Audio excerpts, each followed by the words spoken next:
자, 소방설비기사 및 산업기사 수험생 여러분 안녕하십니까? 자격증 강의를 담당하는 이종우라고 합니다. 자, 저 이번 시간에는요, 제가 지난 시간에 말씀을 드렸다시피 문제풀이를 진행을 할 텐데 속도감 있게 진행을 하겠습니다. 어차피 여러분들이 지금 마지막이고, 그죠? 시험이 화요일, 지금 오늘이 화요일이에요. 그럼 시험이 수, 목, 금, 그죠? 그럼 4일 남은 거네, 오늘 포함해서.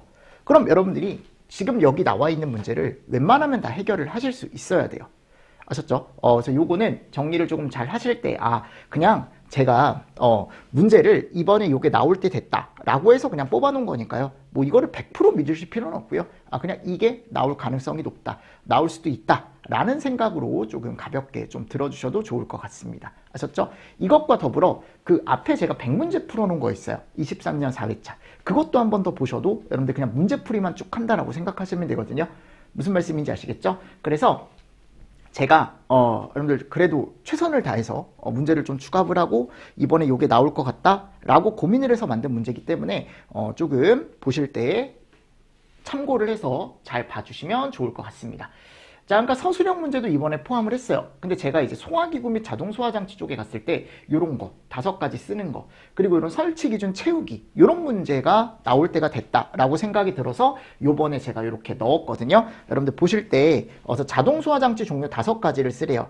그럼 여러분들 쓰실 수 있어야 됩니다. 뭐 당연한 얘기지만 쓰실 때 5가지 써라 라고 하면은 뭐 주거용 주방, 그죠? 상업용 주방, 캐비넷형, 가스, 분말, 고철, 이 중에 5가지 그냥 쓰시면 돼요. 아셨습니까? 자, 그리고 이런 것들은 대부분 부분 점수가 있으니까 여러분들이 아시는 거 그대로 써주시면 됩니다. 그래서 주상캐가 분고, 그죠? 주상캐가 분고, 이런 식으로 앞글자 따서 조금 정리를 하실 때 같이 정리를 해주시고요. 주거용 주방 자동소화장치 설치 기준 이거 중요하다 그랬죠? 소화제 방출구는 환기구, 그죠? 그리고 청소 부분과 분리가 되어 있어야 하고, 형식 승인받은 유효 설치 높이 및 이게 면적이에요. 여기는 면적. 그리고 여긴 뭐예요? 높이입니다. 높이. 방호 면적과 높이가 들어가 있어요. 그래서 이런 것들 특이하니까. 자, 보세요. 방출구는 높이와 면적이 들어가 있고요. 감지부는 높이와 위치가 들어가 있습니다. 그러니까 이런 것들을 좀 섞어서 이제 시험 문제가 나올 수 있으니까 잘 보시고, 탐지부는 수신구와 분리하여 설치하되 공기보다 가벼운 건 위로 뜨니까 어디로? 천장, 그쵸? 30cm. 공기보다 무거운 건 바닥에 깔아 앉으니까 바닥으로부터 30cm. 맞습니까? 그리고 얘도 물어볼 수 있죠.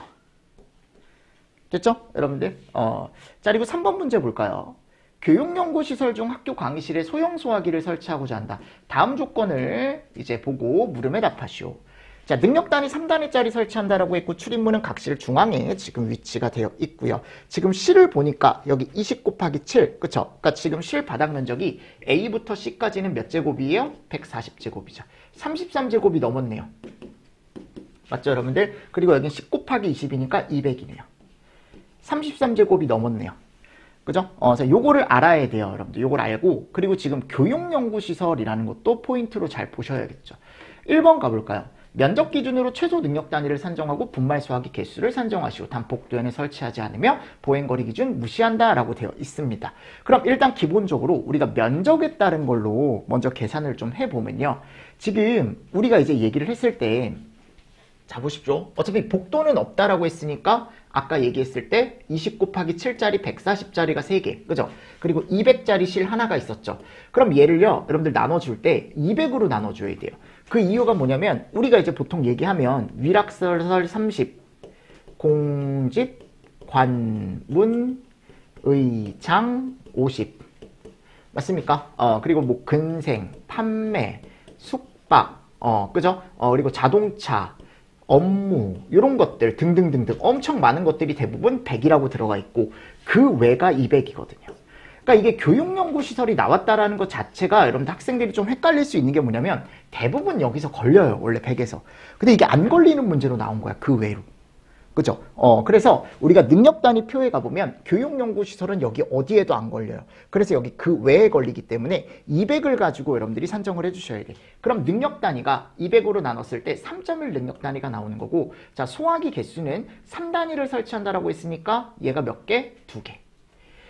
이 2개가 끝이 아니죠. 면적별로 우리가 설치를 하고 화재 안전 기준, 그죠? 지금으로서는 이제 기술 기준과 성능 기준에 가보면 뭐라고 되어 있습니까?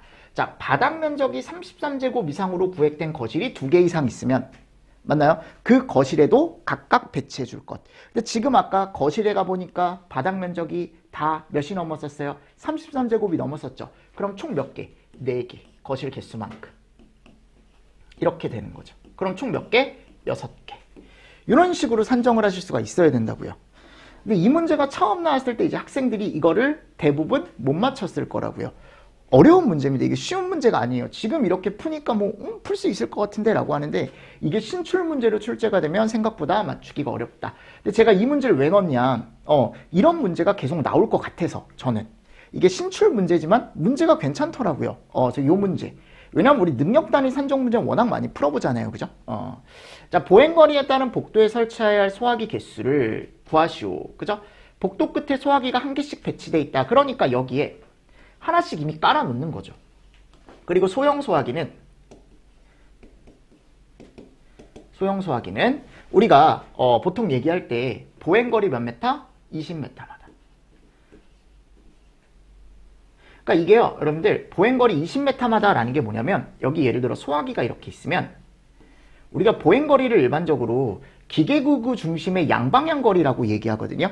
기계기구를 중심으로 양방향 거리. 즉 이쪽으로 10m, 이쪽으로 10m. 이게 보행거리 20m. 이 20m마다 설치를 해주는 거예요. 그럼 다음 소화기가 있으면 여기다가 다음 소화기를 이렇게 설치해서 여기가 몇 메타? 10m. 그죠? 또 여기가 10m. 기계기구 중심의 양방향 거리. 그러면 얘와 얘 사이가 20m가 되죠. 그죠? 그래서 지금 여기 가보면 여기 하나가 있고 여기 지금 20m가 떨어져 있잖아요. 그럼 얘를 기준으로 10m. 그리고 그 다음 거 또 10m 띄워서 하나를 또 설치하는 거죠. 여기다가. 그럼 또 여기가 20m가 되겠죠. 또 여기 10m 띄우고 또 10m. 여기 또 하나 설치하고 또 10m 띄우고 또 10m. 요 끝에 하나 설치되죠. 그러니까 총 몇 개? 4개. 됐습니까? 4개. 이런 식으로 여러분들이 4개가 설치가 된다라고 생각을 하시면 될 것 같습니다. 자, 됐죠? 그래서 이런 내용들이 들어가 있더라. 그러니까 추가로 여기 복도 끝에 설치하는 거 외에 몇 개, 2개를 더 설치해주면 돼서 결국은 몇 개, 4개가 설치가 되는 거죠. 됐나요? 그러니까 이게 원래는요, 여러분들 여기 60m가 있으면 우리가 산정할 때 이렇게 산정하거든요. 60m가 있으면 얘를 보행거리로 나눠요. 그럼 여기 3개가 나오지 않습니까? 거기서 마이너스 1. 이렇게 일반적으로 2개가 깔리는구나 이렇게 이제 산정하는 게 맞는데 그림상으로 봤을 때도 결국은 여기 2개가 들어간다. 그리고 여기 끝에 몇 개, 2개가 있으니까 총 몇 개? 4개 이런 식으로 산정을 하더라. 그래서 얘가 소화기 개수 문제입니다. 그래서 여기 가보면 보세요. 1, 2를 고려했을 때 소화기 총 개수 6개와 4개를 더해주시면 되겠죠. 총 몇 개? 10개 이렇게. 됐나요? 오케이. 됐습니다. 이런 문제가 있었어요. 그리고 이거 말고도 우리 능력 단위 산정 문제 엄청 많잖아요. 그래서 그거 한 번씩 더 풀어보시고 가시면 되겠죠. 자, 옥내 소화전 문제입니다. 4번째. 자, 여기 보시면 제가 성능 시험 방법에 대한 것들을 여러분들이 기술하는 문제가 생각보다 어려워요. 근데 저는 이거를 전체 다 기술하는 문제보다는 저는 체절운전이 제일 중요하다고 생각을 하거든요. 당연히 최대운전 시험도 중요할 수 있고 전격운전도 중요할 수 있는데 체절운전 시험 정도 그냥 한번 세팅해 보시라고. 그래서 내가 체절운전 시험을 할 때 먼저 수동 위치로 그죠? 주펌프와 충합펌프를 돌린대요. 그리고 토출축의 주밸브를 폐쇄해서 얘를 폐쇄하는 거죠. 자, 무슨 상태를 만드는 거예요? 체절 상태를 만드는 거죠. 그리고 릴리프 밸브에 여러분들 캡을 벗길 수 있어요. 그럼 거기 스패너, 우리 스패너 아시죠? 몽키 스패너를 가지고 걔를 최대한 잠근대요. 그래 놓고 수동기동. 수동기동을 합니다. 그럼 압력계 지침이 급격히 상승하다가 멈추는 지점이 펌프의 체절 압력 140% 이하인지 확인을 하고 주펌프를 정지를 하고 릴리프 밸브 세팅 같은 경우는 이제 릴리프 밸브를 약간 개방한 다음에 주펌프를 수동으로 돌려서 물이 배출될 때 압력을 확인을 한대요. 그 다음 상단 캡을 잠그고 주펌프를 정지시키고 이제 끝났으니까 펌프 토출축 밸브를 다시 개방을 하고 성능시험 배관상에 개폐 밸브와 유량 조절 밸브가 닫혀있는 거 확인하고 그리고 여기 갔을 때 제어 반에서 충합 펌프 선택 스위치를 수동이 아닌 자동으로 전환한다. 이게요, 여러분들 나오면 되게 어렵게 나온 문제거든요. 근데 이게 서술하시오라고 하면은 이런 문제가 예전에 있었어요. 근데 최근 경향하고 조금 동떨어져 있긴 한데 그래도 여러분들 마지막이니까 한번 보고 가시면 좋지 않을까라고 생각을 해서 제가 한 문제 넣어놨습니다. 자, 그리고 옥내 소화전은요, 여러분들 솔직히 말씀드릴게요. 우리가 유량 구하는 문제와 수원량 구하는 문제, 그쵸? 어렵지 않잖아요, 솔직히. 근데 옥내수화전 문제가 딱 하나 어려운 문제가 요거예요, 요거. 지금 5번. 근데 제가 이걸 왜 넣어놨냐면, 안 나온 지 좀 돼서, 요게 또. 그래서 제가 정말 혹시 모르니까, 마지막이니까 그냥 한번 보고 가셔라. 나오면, 어른도 맞춰주시면 돼요. 마지막에 풀어봤으니까 좀 기억에 오래 남을 거 아니에요. 자, 같이 한번 풀어보자고요, 요 문제. 자, 다음 그림은 옥내수화전 설비의 개통을 나타내는 아이소메트릭 다이어그램이다. 이 옥내수화전 설비에서 펌프의 소요 전격 토출량, 얘가 200이래요. 주어진 조건을 참고로 하여 각 물음에 답하시오. 해서 3번, 2번, 1번 옥내수화전이 쭉쭉쭉쭉 지금 나와 있죠. 그쵸? 그리고 여기 뭐 배관, 직관 길이 다 나와 있고요. 그리고 여기 50mm, 50mm, 50mm, 8m, 8m, 8m. 자, 앵글 밸브는 뭐 40mm짜리다. 호스는 15mm짜리다. 지금 이렇게 나와 있어요. 그래서 지금 조건에 가보면 옥내수화전 최상층에서 1번 옥내수화전 노즐 선단에서 방사량은 130, 방사압은 0.17. 자, 여기서 200이 나오지만 마지막에 갔을 때 최상단에 있는 여기서는 130이 나온대요. 당연하겠죠, 그죠? 거리가 머니까요. 그리고 압력은 법정 방사압인 0.17메가파스칼을 만족을 한다 라고 지금 준 거예요.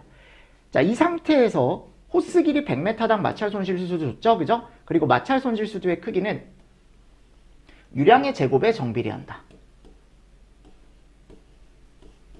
그럼 이게 압력으로도 볼 수 있겠죠, 그죠? 그래서 밑에 가보면 이렇게 식이 나와 있어요. 밸브 및 분속품에 대한 각 등가 길이는 다음과 같다. 등가 길이는 부속률을 뭘로 바꾼 거? 직관 길이로 바꾼 거. 배관의 마찰 손실 압력은 다음 식을 적용한다. 라고 해서 하이젠 율리엄 좀 간단한 공식이 나와 있죠. C값 120, 뭐 50은 실제 53, 40은 실제 42. 양정 일정하다. 마찰 손실 수도 정합, 동합 등은 무시한다. 그러니까 흡입 측은 다 무시한다라는 거예요. 그리고 자료가 제시되지 아니한 것은 계산에 포함되지 않는다. 자, 그래서 여기 보시면요. 최고 위치 앵글 밸브의 호스 적결구에서 노즐 선단까지의 마찰 손실 수도를 구하시오 그랬잖아요. 1번에서. 그럼 최고 앵글 밸브는 여기죠. 여기서부터 여기까지 지금 구하라는 거야. 1번에서는. 그죠? 그러니까 결국은 무슨 손실? 호스 손실 구하라는 거. 호스 손실. 그럼 아까 조건에 가보면 100m당 호스 손실이 나와 있었고 1번 앵글 밸브에서 접결이 되어 있는 호스의 길이가 15m라 그랬죠. 그쵸? 그럼 15에서 100분의 15를 곱해서 몇 메타? 2.25m. 맞나요? 그러니까 지금 뭘 구한 거예요, 우리는? 결국은 맨 상층에서의 요거. 요 마찰 손실을 구한 거죠. 얘가 몇 메타? 2.25m. 맞습니까? 그리고 최고 위치의 앵글 밸브. 자, 여기죠, 여기. 요거 하나의 마찰 손실 압력을 구하래요. 그럼 얘는요, 여러분들 등가 길이가 몇이에요, 지금? 10m죠. 그럼 여기다가 10을 곱해주시면 되지 않을까요?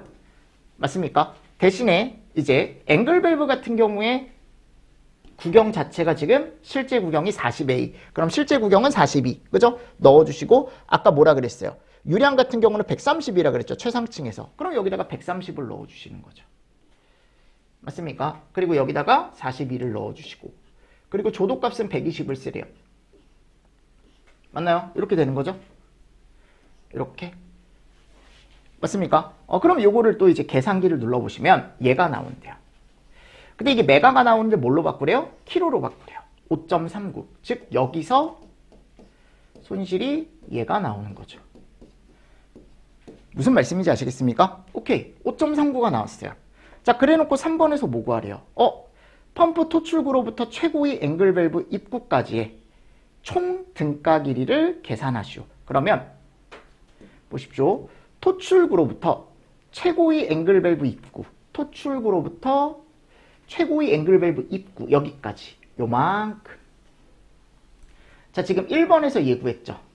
2번에서 예구했죠. 자, 3번에서 이 나머지 경로 이제 얘를 구할 건데, 자, 3번에 가보면 그럼 등가 길이부터 한번 구해볼게요. 자, 실광 길이 여기 가보면 실광 길이 몇 메타예요? 6, 3.8, 3.8, 8. 그쵸? 더해주시면 되겠죠. 맞죠? 그리고 이 안에 부속이 뭐가 있는지를 생각을 하셔야 되는데, 자, 지금 몇 번에서만 보는 거예요, 지금. 어차피 최고의 앵글 밸브 입구까지니까 나는 지금 실관은 어차피 얘가 있는 게 딱 보이고 부속류에 체크 밸브가 있어요. 체크 밸브. 보십시오.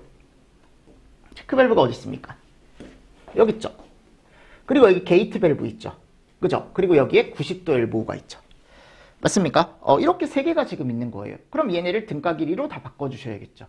그리고 조심하실 게 뭐냐면 여기에 틀림없이 이렇게 T라는 게 들어가지만 우리 지금 어차피 어디가 개방됐을 때 여기가 개방됐을 때만 보는 거니까 여기 유체는 어떻게 되더라? 그냥 지나가더라. 즉 이런 건 그럼 다 무슨 T로 보면 된다 그랬어요? 직류T. 그러니까 직류T가 원래 있어야 되는데 지금 조건에 가보니까 직류T 자체가 없어요. 그럼 무시해주면 된다고요. 해서 내가 갔을 때 보세요. 실광 길이 나와 있죠? 체크 게이트 90도 엘보우 그죠? 7 해서 얘네다 더해주니까 28.6m가 나왔어요. 그럼 이 28.6m에서 생기는 손실 구할 수 있겠죠. 그래서 뭐라고 되어 있어요? 펌프 토출구로부터 최고 위치에 있는 앵글 밸브 입구까지 마찰 손실 압력을 구하시오 그랬죠? 계산식에 넣어주시면 되겠지. 이것만 잘 넣어주시면 되는 거야. 그럼 메가가 나와요. 얘를 또 뭐로 바꿔요 지금? 키로로 바꾸라 그랬죠. 그래서 지금 결국 우리가 뭘 구한 거냐면 펌프 입장에서 가장 먼 소화전까지 보낼 때 총 손실을 지금 구한 거예요. 그래서 여기서 생기는 손실이 얼마? 2.25 미터. 여기서 생기는 손실이 얼마? 5.39 킬로파스칼. 무슨 말씀인지 아시겠습니까? 그리고 여기서 생기는 손실이 얼마? 4.82. 그러니까 결국 얘가 물을 어떻게 할 때? 보내줄 때 생기는 총 손실이 이 정도의 손실이 나타난다라는 거죠. 맞죠? 그래서 여기까지 딱 나온 거예요. 그래서 5번에서 뭘 구하라고 하냐면 동력을 계산하시오. 그러니까 이 동력 자체가요. 어차피 가장 먼 소화전까지만 물을 보내주면 되는 거 아니야, 펌프 입장에서는. 그죠? 가까운 소화전은 먼 소화전까지 물을 보내줬을 때 당연히 그보다 가까운 쪽은 당연히 갈 수 있거든요. 왜냐하면 가장 멀리 있는 게 펌프 입장에선 가장 큰 에너지를 필요로 할 거 아니에요. 가장 멀리 보낼 수 있으면 그보다 가까운 쪽은 당연히 물을 쏠 수 있지 않을까요? 그래서 가장 먼 쪽을 기준으로 해서 먼저 지금 5번까지 얘를 구하라고 한 거예요. 그럼 지금 효율 나와 있죠. 전달계수 나와 있어요. 자, 요거 한번 구해보십시오. 전향점. 자, 그래서 배관 및 관부속 마찰 손실 수들을 지금 구해보면 아까 우리가 위에서 다 구해놨단 말이에요. 4.82, 5.39 더해주면 요게 킬로파스칼 나오겠죠. 여러분들 얘를 내가 지금 얘로 바꿔볼게요. 이렇게. 그러니까 우리가 대기압이라는 걸 이용해서 킬로파스칼을 내가 양정으로 바꿀 수 있죠. 1.0411m가 나오면 얘가 이제 배관 및 관 부속의 마찰 손실 수도가 나오는 거고 전향정에 또 뭐가 들어가야 돼요? 실제 높이가 들어가야죠. 그죠? 그래서 낙차, 실향정 넣어주시고요. 자, 호스 손실 수도는 몇 메타? 2.25m 나왔었죠. 즉 얘가 아까 1번. 맞잖아요, 여러분들. 우리 지금까지 구했던 게 이거잖아요. 그죠? 그리고 요게 2번. 4.82가 방금 4번에서 구한 거. 다 여기다가 넣어주는 거지. 그래서 얘를 양정값으로 바꿔서 마지막에 까먹지 말고 17을 꼭 더해주셔야겠죠. 더해주시면 이렇게 나오고 얘를 가지고 이제 조심하실 게 또 펌프 동력이잖아요. 그럼 당연히 이 유량이 130을 넣으면 될까요? 안 될까요? 안 되는 거예요. 그래서 아까 펌프 토출량이 200이라고 했기 때문에 감마 QH 이타의 K 해서 계산기를 눌러주면 2.21kW까지 동력이 딱 나오더라. 그러니까 여러분들 제가 항상 말씀드리는 게 뭐냐면 이 문제는요. 저는 5번까지만 푸셔도 베스트라고 생각합니다. 6번이 시간이 많이 걸려요. 그래서 내가 만일 이게 10점짜리로 나온다라고 하면은 만일 5번까지 문제를 풀었다라고 하면은 최소한 6점은 줄 거야. 아셨죠? 그 정도만 가져가셔도 돼요. 내가 만일 6번 문제가 못 풀겠다라고 하시면 아셨죠? 제 말 무슨 얘기인지 알죠? 야, 지금 시험이 며칠 안 남았는데 내가 이게 안 풀린다라고 해가지고 이거 가지고 시간을 허비할 필요 없잖아요. 차라리 기본 문제 몇 문제 더 풀어보는 게 낫다니까. 어차피 60점 이상이면 합격이니까요. 그래서 5번까지 일단 완벽하게 좀 해결을 한번 해보십시오. 여기까지는 이해가 다 되실 거야. 자, 근데 이제 6번 문제죠. 이게 제일 어려운 게 뭐냐면 아니 굳이 왜 또 3번을 왜 여냐고. 안 열면 되잖아. 그죠? 근데 굳이 또 열어요 이걸. 3번을 조작하여 방수했을 때 방수량 Q. 그러니까 봐봐요. 아까 1번은 130이라는 유량을 문제에서 줬죠. 근데 여기는 미지수로 준 거야. Q3 맨 아래에 있는 소화전에 여기를 Q3를 Q로 준 거야. Q. 그러니까 이러니까 식이 복잡해질 수밖에 없죠. 왜냐면 숫자가 없다 보니까. 그래서 답이 다 미지수로 나와요. 이렇게 Q에 대한 값으로 나와요. 봐봐. Q는 기호 그대로 사용하래잖아요. 그쵸? 그래서 지금 보십시오. 소화전 호스 마찰 손실 압력을 먼저 구하시오. 근데 요거 보시면 마찰 손실의 크기는 유량의 제곱에 정비례한다. 자, 이거는 풀 수 있는 방법이 우리가 보통 얘기했을 때 아까 우리 맨 위에 1번이죠. 최상층에 설치된 유량 130 기준으로 호스 손실이 아까 몇이 나왔었어요? 2.25m가 이렇게 나왔었죠. 맞습니까? 기억하십니까? 자, 근데 얘를 우리가 킬로로 바로 바꿀 수 있어요. 그래서 얘를 그냥 이렇게 쓰세요. 왜냐면 1메가파스칼은 몇 메타 구하니까? 100메타 구하니까. 보통 이 문제 풀 땐 그냥 이렇게 사용하라고 저는 말씀을 드리거든요. 그래서 1kPa이면 우리가 0.1m니까 내가 1번 기준을 통해서 최상층의 옥내 소화전의 호스 손실을 기준으로 해서 내가 3번 Q가 나왔을 때, 그죠? 얘는 3번의 유량이 나왔을 때 압력 손실은 어떻게 되겠느냐? 그래서 이걸 비례식으로 푸는 거예요. 130 기준일 땐 222.5였으니까 Q 기준일 땐 델타 P가 얼마일 거냐? 그럼 얘는 내양은 내양, 외양은 외양. 자, 정리해 주시면 얘가 나와요. 요게. 그죠? 그래 놓고 요걸로 바꿔주시는 거죠, 이제. 왜냐면 파스칼로 구해라라고 했으니까. 그럼 답을 또 이렇게. 그러니까 결국 지금 요 3번에서의 호스 손실이 나왔는데 이 호스 손실이 이렇게 기호를 포함해서 어떤 숫자 개념이 아니고 약간 식개념? 미지수가 들어간 약간 식개념으로 이렇게 나오는 거죠. 그러니까 이게 없는 게 문제예요. 지금 이게 숫자여야 되는데 숫자가 아니다 보니까. 그래서 1.33Q의 제곱 파스칼이 나온대요. 자, 이번에는 방해 앵글 밸브 입구로부터 펌프 토출구까지의 마찰 손실 압력. 그러니까 여기가 3번이면 아까 여기가 3번이었죠. 2번, 1번이었고 요거 구하라는 거예요. 여기. 요 손실. 그럼 지금 여기 직관 길이가 아까 그림에서 봤듯이 6하고 8이거든요. 여기 보십시오. 여기 보시면 6하고 8이죠. 그죠? 지금 물이 이렇게 나가는 거니까요. 맞죠, 여러분들? 그래서 6하고 8이다. 그래서 직관 길이가 6하고 8이다. 그리고 부속류가 뭐가 들어갈 거냐라는 거죠. 틀림없이 그림상에 가보면 여기 체크, 게이트가 있고, 자, 중요한 게 여기에 이런 애가 들어가요. 그죠? 근데 이게 무슨 티냐라는 거지, 내 말은. 이게 무슨 티예요? 분류티죠. 왜냐하면 3번으로 가는 거니까, 지금. 3번으로 가는 거니까. 그래서 그것만 조심하시면 돼. 그래서 여기가 10m가 나와요. 그럼 이거를 하이진 율리엄에 그대로 넣어주시는 거야. 그래서 여기 이제 24m가 나왔고, 여기는 지금 50ml 배관이죠. 그리고 C값은 어차피 120이라고 했으니까 넣어주면 어차피 제가 Q3 유량을 모르기 때문에 얘는 그냥 Q라고 봐야 되기 때문에 Q에 관한 공식이 하나가 더 나온다고요. 이렇게 파스칼로. 무슨 말씀인지 아시겠죠, 제 말? 그래서 이렇게 나와요. 자, 그리고 앵글 밸브의 마찰 손실 압력. 앵글 밸브 딱 하나. 요 Q3 배관에 갔을 때 요 앵글 밸브 딱 하나. 그럼 얘를 또 내가 40mm짜리라 그랬죠, 그죠? 실제 관 넣어주시고 등가 길이, 앵글 밸브 등가 길이. 이것도 Q에 관한 식으로 나오겠죠. 그래서 메가가 나오고 파스칼이 나오고. 해서 계산기를 눌러주시면 이렇게 나오더라. 그럼 결국은 자, 결론입니다. 지금 이 문제에서는 요 3번 쪽에 어떤, 그죠? 3번 쪽으로 가는 조건들이 다 나온 거죠. 이쪽으로. 근데 지금 뭐가 나온 거냐? 요 손실이 나왔고, 또 요거 하나의 손실을 구했고, 마지막에 이 손실을 구한 거죠. 호스 손실까지. 그래서 이 호스 손실이 여기 1번. 1.33 곱하기 Q의 제곱. 그죠? 요게 이제 2번에서 구한 거고, 2번에서 구했을 때 2.39 곱하기 10의 마이너스 1승. 그죠? 요 앵글 밸브 하나 손실은 3.19 곱하기 10의 마이너스 1승. 이렇게 나온 거죠. 그럼 결국 이쪽에서의 총 손실을 또 구할 수 있겠죠. 세 개를 다 더해주면. 맞죠? 그래서 자, 보십시오. 이제 결론입니다. 7번에서 뭘 구하래요? 3번 선단의 Q와 P를 구하시오. 그럼 우리는 Q는 얘를 사용하시면 돼. K 루트 CP.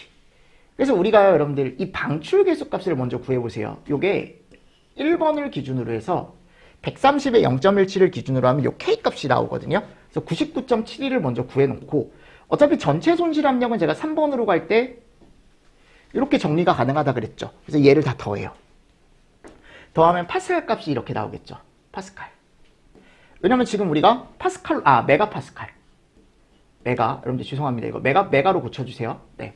왜냐면 지금 다 메가로 바꾼 거거든요. 우리가 지금 구한 게 다 뭘로 구했어요, 지금? 파스칼로 구했잖아. 위에서 파스칼로 답하라라고 했으니까.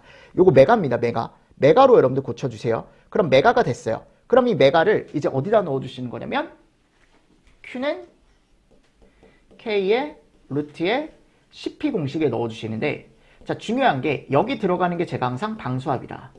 그럼 이 방수합에 또는 방사합에 들어가는 건 뭐가 들어가야 된다? 방수합은 토출합에서 뭐를 빼줘요? 손실합을 빼주고 낙차합을 빼줘야겠죠, 그죠? 근데 결국 이 토출합은 뭐다? 전향정이야. 그래서 이 전향정을 아까 나왔던 걸 그대로 가져가 주시는 거야. 아까 위에서 우리가 전향정 구해놨었잖아요, 그쵸? 그래서 우리가 이 전향정을 그대로 가지고 와요. 전향정을. 그래서 위에 가보면 아까 우리가 펌프에 전향정 구해놨었죠? 여기 갔을 때 33.89라고 구해놨었으니까 이걸 0.3389로 그대로 가지고 오시는 거죠. 0.3389 가지고 오시고 빼기 방금 얘기했던 마찰 손실합 메가파스칼로 바꿔준 거 넣어주시고 그리고 요 낙차 요거 3번까지 높이가 6m거든요. 그죠? 그럼 걔를 이제 메가로 바꿔서 넣어주시는 거죠. 해서 요거를 이항을 하는 거예요, 여러분들. 쭉쭉쭉쭉쭉 이항을 해서 내가 Q에 대한 값을 구하고 그리고 P 값까지 구해주시면 되겠죠.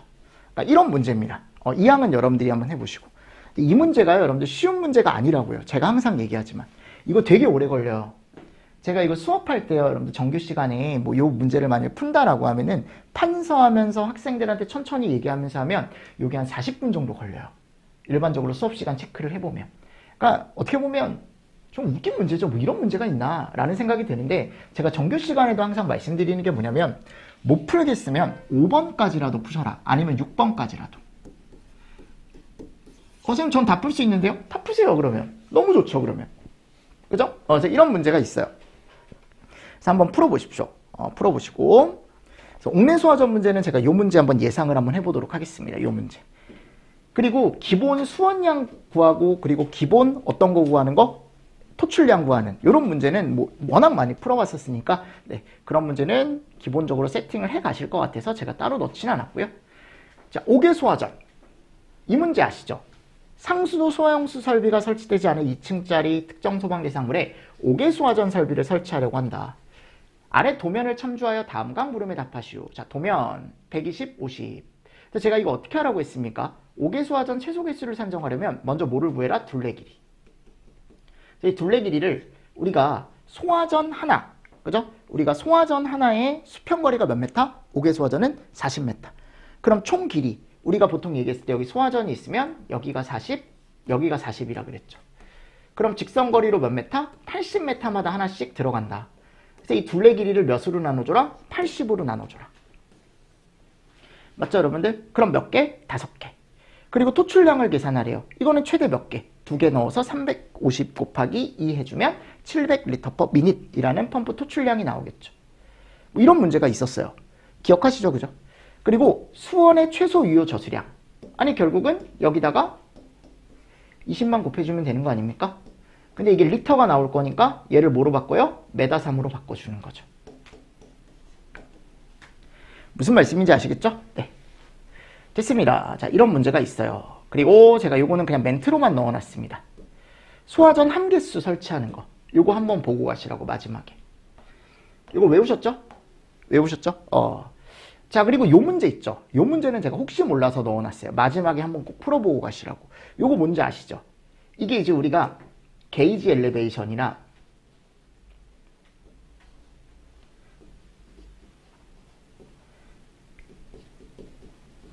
이런 걸 구해서 우리가 채우는 문제 있었잖아요. 그렇죠?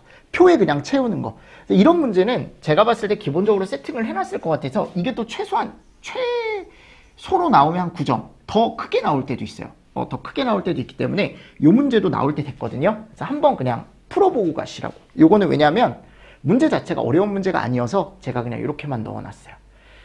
그리고 신출 문제 중에 최근에 괜찮은 문제 하나가 있어서 제가 이걸 가지고 왔는데 이게 뭐냐면 5개 소화전 2개를 설치하려고 한다.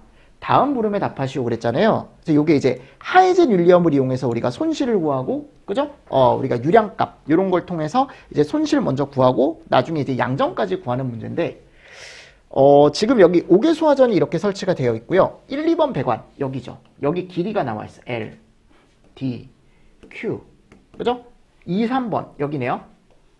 L, D, Q.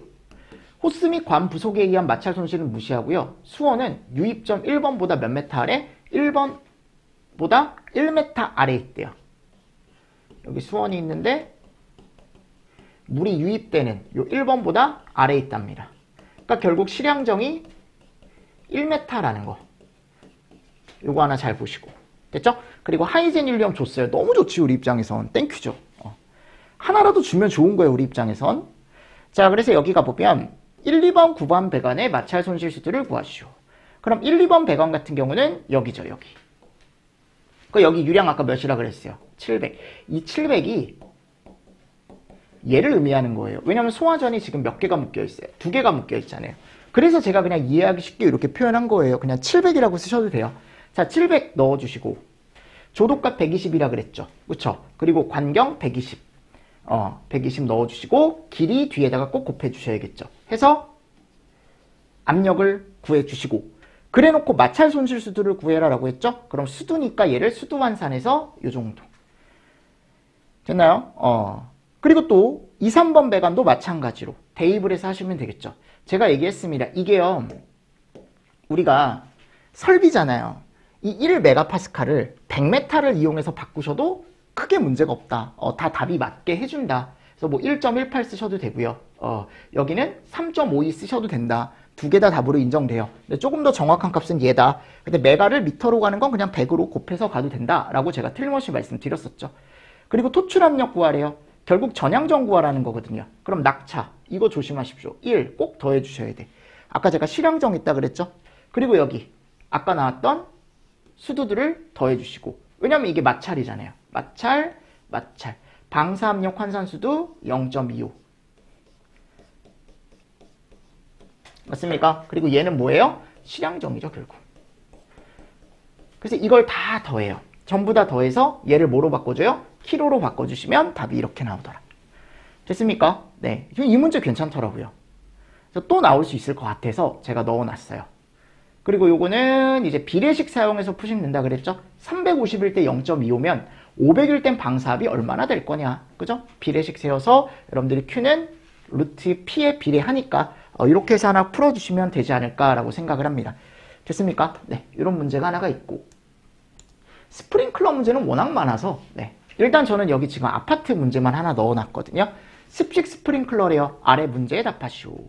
복소식 아파트의 층별 방호 면적은 990인데 지하주차장과 연결이 안 돼 있대요. 이게 지하주차장과 연결이 돼 있으면 연결돼 있는 지하주차장 부분의 기준 개수를 또 30개로 잡아야 되기 때문에 그렇지 않다. 즉 N개수는 그냥 몇으로 한다? 10개로 할 거예요. 뭐 따로 설치 개수 있는 거 없으니까요. 그죠? 그래서 아파트의 실향정 65m, 마찰 손실수도 25m, 0.1, 효율, 전달 개수 나와 있죠? 요거 여러분들 한번 풀어보십시오. 토출량 10개 기준 구하시고 전용 수원량 구하시고 그죠? 축동력까지 축동력까지 해서 여러분들 계산을 해주시는데 조심하실 게 뭐냐? 축동력이니까 K값은 넣어주시면 안 되더라. 됐나요? 이런 문제가 있었습니다. 근데 이제 아파트 기준이 새로 생겼기 때문에 이 10개라는 기준 한 번 더 보시면 좋고요. 주차장과 연결되어 있는 구조일 때는 뭘로 해야 된다 우리가? 뭘로? 30개로. 그죠? 기준 개수를 30개로 해야 된다. 그런 기준도 있어요.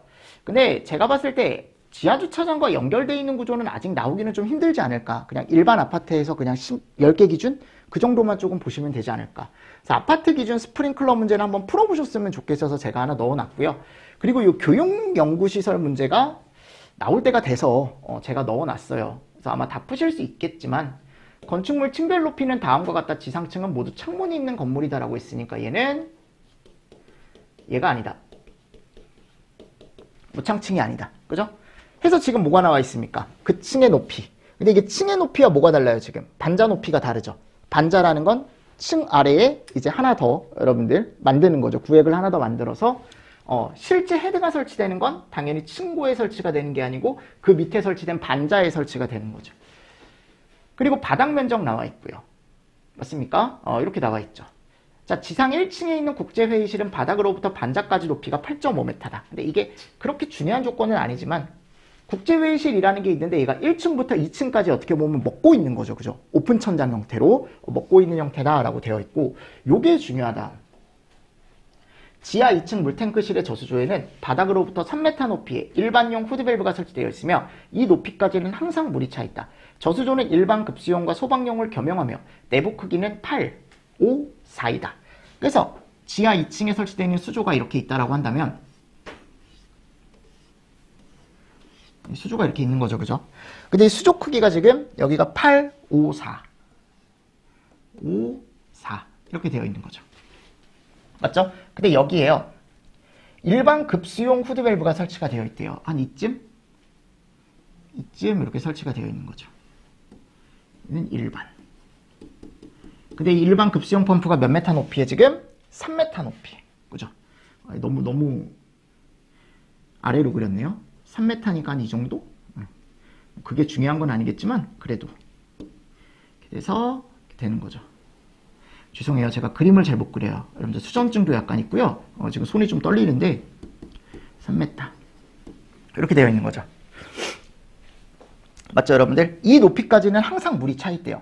그리고 소방용을 같이 사용한다라고 했으니까 제가 예전에 뭐라고 했냐면 소방용 후드밸브는 항상 일반 급수밸브보다 어디에 있다? 아래에 있다. 어딘가 요게 이제 아래에 이렇게 있겠죠. 그럼 소방이 사용할 수 있는 유효수량은 얼마만큼이다? 항상 요만큼이다. 저 일반용 후드밸브와 소방용 후드밸브 사이 요 보라색 부분. 왜냐면 위에 있는 거 일반용 후드밸브보다 위에 있는 건 일반용이 다 쓸 수 있잖아요. 그쵸? 근데 소방용이 그래서 쓸 수 있는 건 얘와 얘 사이의 거리. 그러니까 결국은 이 초록색 후드밸브 아래에 있는 건 얘가 못 쓰거든요. 그러니까 요 아래에 있는 건 제외하고 아래에 있는 건 얘가 못 쓴다라고 제외하고 그죠? 그럼 소방이 순수하게 사용할 수 있는 건 사이 요 수량이다. 맞죠, 여러분들? 그래서 요걸 우리가 유효 수량이라고 얘기한다. 요 지금 보라색으로 제가 빗금치 부분 요만큼, 즉 후드와 후드 사이, 맞죠, 여러분들? 요만큼을 우리가 유효 수량이라고 얘기하는 거죠. 요 개념 잘 보시고, 자, 스프링클러 헤드를 설치했을 때 반자 높이는 위표에 따르고 배관 및 관 부속의 마찰 손실 수대는 실제 양정의 30%, 효율 60%, 전달계수 1.1, 산출량 최소치를 적용하고 관련 법령 및 화재 안전 기준을 따른다. 이 문제가 처음 나왔을 때 어려웠던 이유가 요 1번 문제. 이 건물에서 스프링클러를 설치해야 하는 층을 모두 쓰시오. 이게 법적인 기준을 다 외우기가 쉽지가 않다고요. 그래서 나오게 된다면 똑같이 나올 거예요. 그래서 우리가 법에 가보면 위에 있는 기준 엄청 많거든요. 그 위에 있는 기준 중에 하나도 해당이 안 되면 맨 아래 요 기준이 하나 있거든요. 그래서 이게 위에 있는 기준 하나도 해당이 안 됐을 때 요 기준. 지하층, 무창층 또는 층수가 4층 이상인 층으로서 바닥 면적이 1000제곱 이상인 층. 즉 지하층, 무창층은 무조건 들어가는 거예요. 얘는. 그리고 층수가 4층 이상인 층이죠. 4층 이상인 층으로서 바닥 면적이 1000제곱 이상이니까 얘네는 설치하지 않아도 되는 거고 4층 중에 1000 넘는 거 여기 또 여기 그죠? 이렇게만 설치하는 거죠. 특이한 거죠. 그래서 지하 2, 지하 1, 지상 4 이거 근거 조건은 안 쓰셔도 돼요 하셨죠? 그냥 정답만 여러분들이 표현을 해주시면 됩니다. 자, 2번 가볼까요? 그러니까 이 문제가 일반 급수 펌프의 흡수구와 소화 펌프의 흡수구 사이의 수직거리. 결국 이 유효 수량 높이 구하라는 거예요. 유효 수량 높이. 요거. 사이 거리 구하라 그랬잖아요. 근데 제가 아까 여기가 몇이라 그랬어? 8, 5. 맞나요? 8, 5. 그럼 이 유효하게 사용할 수 있는 수량이 결국 우리가 구하는 수원량이라고요. 수원량. 그럼 수원량 한번 구해볼까요? 지금 얘는 여러분들 헤드 설치 높이에 따라서 우리가 이제 기준 개수를 가지고 와야 되거든요. 왜냐면 위에 갔을 때 우리가 일반적으로 뭐 공장이라던가 그죠? 또는 이제 뭐 판매시설, 복합건축물, 근생, 운수 이런 거 하나도 아니잖아요. 맞잖아요. 그러니까 해당 안 되면 제가 헤드 부착 높이로 기준 개수를 판단을 해야 된다 그랬죠. 근데 헤드 부착 높이가 지금 여기 가보니까 여기 설치하고 여기 설치하고 여기 설치한다라고 했는데 지금 가보니까 8m가 넘는 게 하나도 없어요. 즉 몇 개? 10개죠. 10개. 그래서 10개라는 걸 가지고 올 수가 있어야 된다고 일단.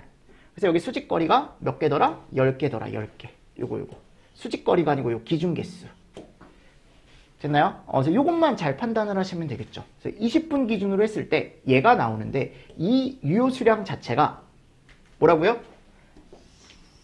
얘가 순수하게 사용할 수 있는 요 물의 양이라고요. 그럼 결국 x가 16. 그럼 x 나올까요? 나오겠죠. 이렇게. 맞죠, 여러분들? 오케이. 자, 그랬어요. 그래서 0.4m가 나왔습니다. 그리고 얘를 구해주는 거죠. 그리고 토출량까지 아마 이건 쉽게 구할 수 있을 겁니다. 자, 그리고 5번이 문제죠. 5번. 5번에 가보면 뭐가 나옵니까? 전향정 구하시오 그랬죠? 뭐 전향정은 자, 지금 문제상에서요. 건물이 자, 보세요. 여기 지하 2 여기가 지하 1 여기가 1 2 3 4 자, 5층 안 그릴게요. 어차피 헤드 설치 안 되니까. 자, 여기에 설치가 되는데 이게 중요한 게 뭐냐면 자, 지금 지하 1층은 높이가 4.5m였죠. 그쵸? 4.5. 자, 써볼게요. 여기가 4.5. 4.5m. 그리고 여기가 4.5m. 그리고 여기가 또 4.5m. 지금 다 4.5m씩 층고가 올라가고 있어요. 그죠? 그리고 마지막에 4m. 그리고 요층 있죠, 요층. 요층은 어디까지만 올라가면 돼요? 반자 높이까지만 올라가면 되는 거죠. 무슨 높이요? 반자 높이. 왜냐면 헤드를 반자에서 다니까 요 반자 높이가 몇 메타? 요것만 조심하시면 돼. 그리고 또 중요한 게 뭐냐면 여기 지하 2층 있죠. 지하 2층에는 아까 수조가 이렇게 있다 그랬잖아요. 수조. 그럼 여기에 소방용 후드밸브가 이렇게 있을 거란 말입니다. 맞나요? 소방용 후드밸브가 이렇게 있겠죠. 그리고 여기에 뭐가 있어요? 일반용 후드밸브가 있죠.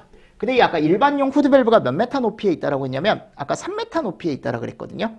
거기 조건에 가보면 그죠? 여기가 3m. 근데 얘와 얘 사이가 아까 몇 메타였어요?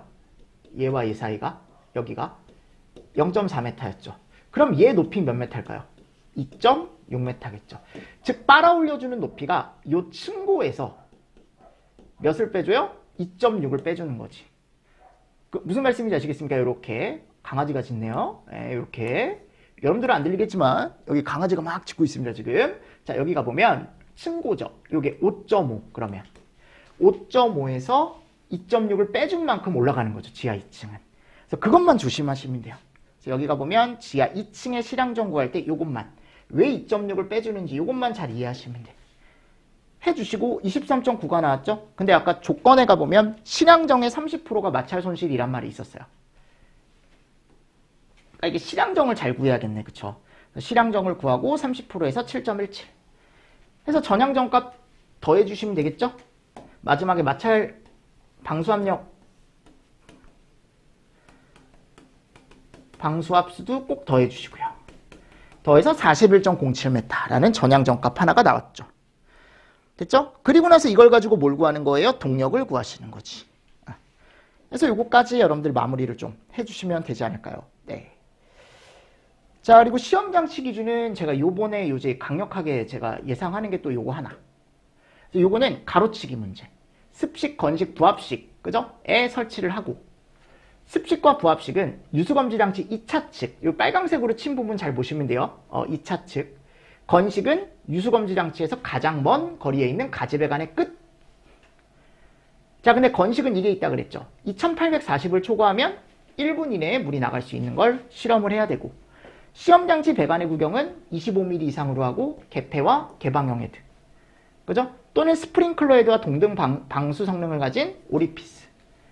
개방형 헤드는 반사판이나 프레임 제거해서 오리피스만 설치할 수 있고, 시험 배관 끝에는 물바지통과 배수관을 설치해야 한다. 이렇게 되어 있어요.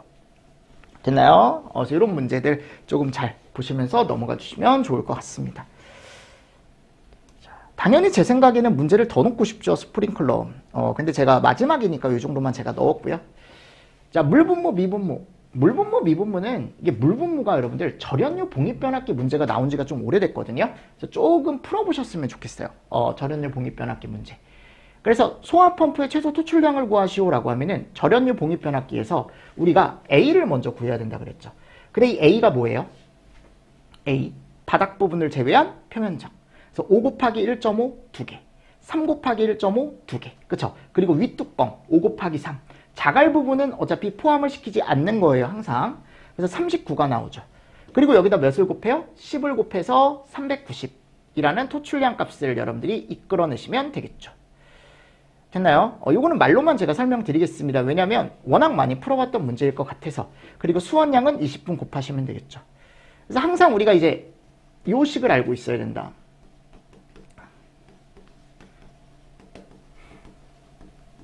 자, 몇 분이요? 20분. 그래서 요 A가 바닥 부분을 제외한 보다 표면적이다. 바닥 부분을 제외한 표면적이다. 됐죠? 네. 그래서 20분에서 7.8 나오고 요 이격 기준. 이거 비워둔 것뿐만이 아니고 나머지도 꼭 보셔야 돼요. 아셨죠? 나머지도 꼭 보시고요. 자, 11번. 네, 배수 설비 기준 이거 외우셨죠?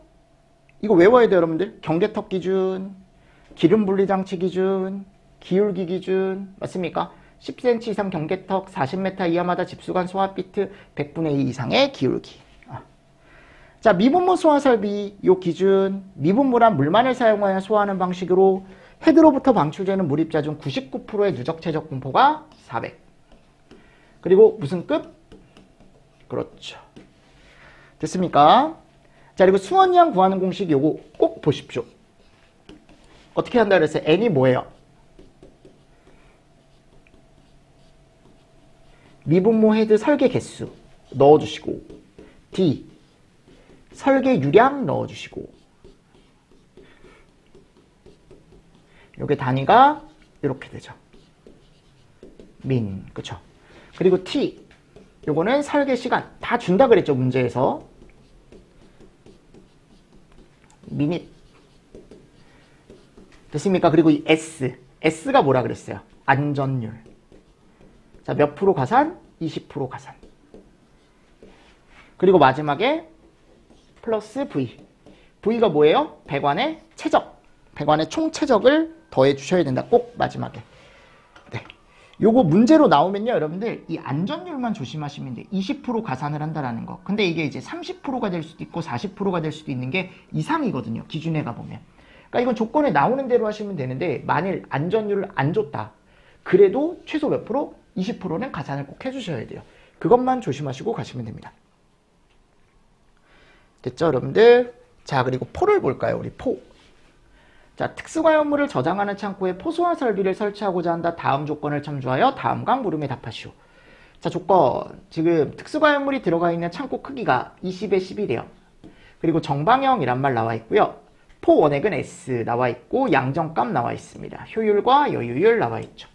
필요한 포 워터 스프링클러 헤드의 수량은 얼마 개인가? 몇 개인가? 자, 우리가 항상 수평거리가 몇 메타? 2.1이라는 걸 알고 있으면 가로 세로 개수 구할 수 있겠죠? 7 곱하기 4 28개 이렇게 나올 거고, 자, 수원의 저수량은 얼마인가? 그럼 n에다가 제가 75 곱해줘야 된다 그랬어요. 75. 요거는 포 워터 스프링클러 헤드의 표준 방사량이죠.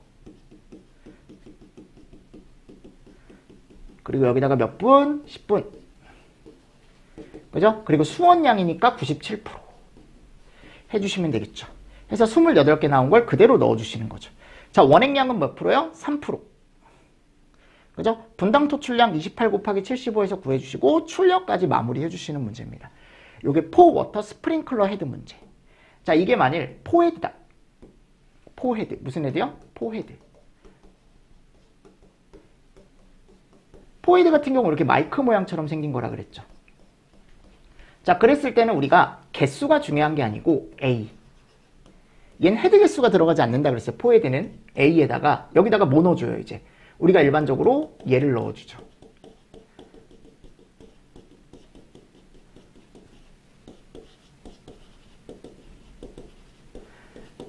그죠? 그러니까 일반적으로 뭐 차고 주차장이다.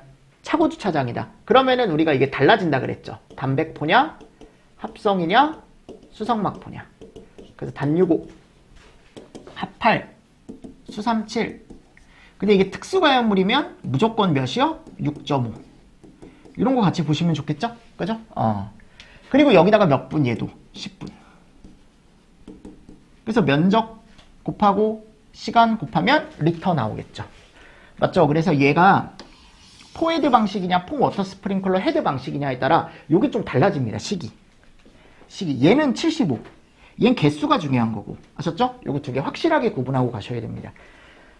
최근에 포헤드 문제가 나왔기 때문에 저는 포 워터 헤드 문제 한번 넣어봤고요. 자, 다음 압축 공기포 소화 설비 분사 헤드, 이게 최근에 나왔어요. 여러분들 아마 기억하실 거예요. 요게 유류 탱크 주위에, 이거는 13.9, 9.3, 요거는 이제 방호 면적을 얘기하는 거고, 그죠? 이건 말 문제로 나올 수 있죠. 이런 것들. 그래서 같이 보시면 좋겠죠. 포 워터 헤드와 포 헤드도 뭐가 있어요? 방호 면적이 있죠. 포 워터 헤드는 몇? 8제곱. 포 헤드는 9제곱. 이런 기준들 같이 보시면 좋고요. 자, 그리고 나서 만일 문제에서 위에처럼 수용액량, 수원량, 약재량을 구하시오. 압축 공기포에서 그러면 얘를 알아야 돼요. 그래서 우리가 얘를 가지고 식을 A에다가, 자, 뒤에다가 또 표준 방사량을 곱하는 거죠. 근데 이 표준 방사량이 1.63 아니면 2.3이라고요. 아셨죠? 그래서 2.3일 땐 특수가연물. 자, 얘는 기타. 자, 여기에 몇 분? 10분. 10분. 요거 단위 이렇게 되고. 뭐가 나올진 저는 몰라요, 여러분들. 포 워터가 나올 수도 있고, 포헤드가 나올 수 있고, 압축 공기포도 나올 수 있고. 압축 공기포가 이미 등장을 했기 때문에 시험 문제에 요거는 꼭 체크하고 가십시오. 뒤에다가 S 곱하면 약재량, 뒤에다가 아무것도 안 곱하면 수용액량, 1-S 곱하면 수원량. 그쵸? 기억하시죠? 네. 자, 그리고 14번. 그러니까 요 문제가 우리가 이제 보통 얘기했을 때, 뭐 나머지는 뭐 다 이제 똑같은 문제예요. 나머지는 이제 유사하게 이제 FRT, 뭐 수원량, 수용액량 이런 것들은 다 세팅하셨을 것 같고, 좀 특이한 문제이기 때문에 요거 하나를 가지고 왔는데, 5개 저장 탱크에 포소화 설비를 설치한 도면이다. 도면 및 주어진 조건을 참조하여 각 물음에 답하시오. 배점이 되게 커요. 하나 원유 탱크, 하나 등유 탱크예요, 지금. 원유 탱크는 플로팅 루프 탱크다. 요거 FRT다. 그죠? 직경과 굽돌이판 사이 거리 좋네요. 특형 방출구 개수도 좋고, 등유 저장 탱크는 콘루프 탱크다. 직경 나와 있고 2형 방출구 2개다. 자, 포 약재는 3%형 담배포다. S 나와 있고요.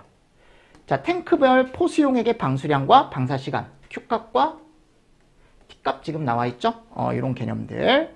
자, 보조소화전은 4개 있대요. 그러니까 지금 가보면 보조소화전이, 얘가 다 보조소화전인 거예요, 요게. 이게 그림을 오해하지 마실 게 뭐냐면, 여기가 지금 보조소화전 라인이에요. 여기. 그죠? 그리고 여기가 고정포 라인이죠. 고정포 라인. 여기가 고정포 라인. 됐죠, 여러분들? 저기 넘버링을 이따가 제가 확실하게 알려드릴 테니까 일단은 보십시오. 자, 이렇게 되어 있죠. 자, 그리고 나서 번호별 배관 길이가 또 나와 있어요. 뭐 100, 20, 60, 20, 60. 그러니까 이게 나와 있다라는 건 이따가 배관 보정량을 구하셔야 된다라는 거고, 배관의 호칭 구경은 뭐 이렇게 됐다라고 되어 있고, 자, 유속은 3이래요. 오케이. 요거 좋네요. 이거 중요한 조건이죠. 자, 포 수용액의 최소 방사량. 자, 원유 탱크 한번 구해보시면, 아니, 어차피 리터 퍼 미닛이니까 얘 구하는 거잖아요. 그럼 요거 FRT. 네. 해서 요거 Q값 아까 나와 있었죠? A의 Q. FRT니까 요거 굽돌이판 면적 꼭 빼줘야 되고요. 그건 325.72가 나올 거고, 등유 탱크도 CRT니까 그냥 요거는 AQ 해주시면 되겠죠. 자, 보조소화전은 4개가 설치되어 있지만 최대 몇 개까지? 3개까지. 그죠? 3 곱하기 400해서 1200. 3번. 각 5개 저장 탱크에 필요한 포 원액의 최소량. 원액의 최소량이니까 약재량. 그럼 아까 나와 있던 요거 아까 구했었죠? 거기 뒤에다가 T와 S만 곱해주시면 되는 거죠. 여기다가 T와 S. 그러니까 이거를 이렇게 풀로 써주셔도 되고, 아니면 아까 1번에서 나왔던 1번. 요게 2번에서 나왔던 양에다가 요것만 곱해주셔도 돼요. 상관없습니다. 네. 자, 그리고 보조소화전에서 최소량을 산출하시오라고 했어요. 그럼 여기다가 또 S를 곱해주셔야겠죠. 그죠? 자, 됐습니다. 이렇게 해서 여러분들이 계산기를 눌러줬어요. 자, 그래놓고 이제 5번. 여기 가보시면 1번 배관. 그러니까 이게요, 여러분들, 제가 들었을 땐 얘를 줬다라고 저는 들었거든요. 1번 배관의 유량은 등유와 보조포가 흘러간대요. 1번이 어디죠? 여기죠? 여기. 그럼 이쪽은 등유와 보조포가 흘러간대요. 왜냐면 어차피 보조포는 따로고, 보조포는 따로 들어갈 거고, 여기 가보면 보조포는 이쪽 2번으로 따로 들어갈 거고, 그리고 요쪽 라인으로 원유 쪽으로 들어가고 등유 쪽으로 들어가는 양을 얘가 다 포함을 시켜야겠죠. 그쵸? 근데 지금 원유와 등유 중에 우리는 어차피 최대값 하나만 해주시면 된다. 그래서 등유로 우리가 퇴출량을 넣어주시는 거죠. 그래서 여기 가보시면 문제에서 주어진 게 등유를 기준으로 구하고 보조포 소화전을 기준으로 구해라 라고 했으니까 아까 나온 등유값과 보조 소화전 최대 3개까지 양을 어떻게 해요? 더해 주시는 거죠. 그래서 얘를 이렇게 바꿔주신 다음에 여러분들이 우리 이거 했잖아요. 송액관의 직경을 구할 수 있다 그랬죠. 왜냐면 어차피 여기 V값이 있으니까 V값이 있으니까 3을 넣어서 계산을 해보니까 149.55가 나온다. 근데 송액배관의 구경을 아까 여기 가보면 얘를 줬거든요. 어디 갔어요? 여기 호칭 구경. 그러니까 여기서 이제 찾아주시는 거지. 150ml 이렇게. 맞나요? 2번 배관은요. 2번 배관 이걸 줬잖아요. 그래서 보조포다. 그러니까 2번 배관은 여기죠. 여기. 보시면 여기. 요 라인이죠. 이렇게 들어가는 거. 여기 그리고 위에 하나 더 있었죠. 그죠? 그러니까 보조포 4개가 묶여있네요. 근데 4개가 묶여있지만 우리 몇 개 기준으로? 3개 기준으로 유량 구해주시고 뭐 구해주시고 구경 구해주시고 그죠? 3번 배관은 원유만 지나간대요. 딱 봐도 원유만 지나갑니다. 그림을 보시면 3번이 어디예요? 지금 여기죠. 이렇게 들어가는 거네. 맞습니까? 원유만 담당하고 있네요. 그럼 원유의 Q값을 가지고 또 구해주시면 되겠죠. 해서 또 유속을 구해주시고 4번은 아까 원유에서 2분의 1이거든요. 그리고 5번은 등유만 넣어주는 배관이고 해서 이거를 여러분들이 각각 해서 Q값을 명확하게 구하신 다음에 유속값을 이제 넣어주시고 구경값을 구해주시는 거죠. 그럼 이렇게 했을 때 이 배관 중에 우리가 빼줘야 되는 배관이 요 3번하고 4번. 왜냐하면 75mm가 되지 않는 배관은 송액관 보정을 안 해도 되니까. 해서 그거 빼고 여러분들 보정을 해주시는 문제죠. 여기 가보면. 이거 우리 많이 풀어봤잖아요. 그죠? 많이 풀어봤잖아요. 그래서 51.49L가 나오더라. 자, 약재량 어떻게 한다? 고정포 방출구량에 보조포 소화전 더해주시고 송액관 보정량까지 구해서 마무리해주시는 문제입니다. 이것도 안 나온 지 좀 됐어요. 그래서 조금 풀어보셨으면 좋겠습니다. 이게 시간이 조금 걸리지만 풀 때 문제 자체는 되게 어떻게 보면은 어려운 문제가 아니에요. 그래서 충분히 푸실 수 있을 것 같습니다. 그래서 혹시 모르시는 거 있으면 저한테 물어보시면 제가 답변해 드릴게요. 자, 그리고 나서 이제 가스계입니다. 이산화탄소. 요거는 조금 쉬었다가 여러분들 뒤쪽에 이제 나머지 문제 한번 쭉 풀어보도록 하겠습니다. 됐죠? 이렇게 해서 한번 풀어볼게요. 네. 어떠셨습니까, 여러분들? 제가 그냥 빠르게 14문제 정도 그냥 체크를 해드렸습니다. 당연히 이게 다는 아니겠죠. 근데 제가 이제 예상한 문제 요 정도 된다라고 해서 이제 마무리를 하고요. 뒤에 나머지 부분도 한번 문제 풀어볼게요. 조금 쉬었다가 하겠습니다. 이번 시간도 수고 많으셨습니다. 수고하셨습니다.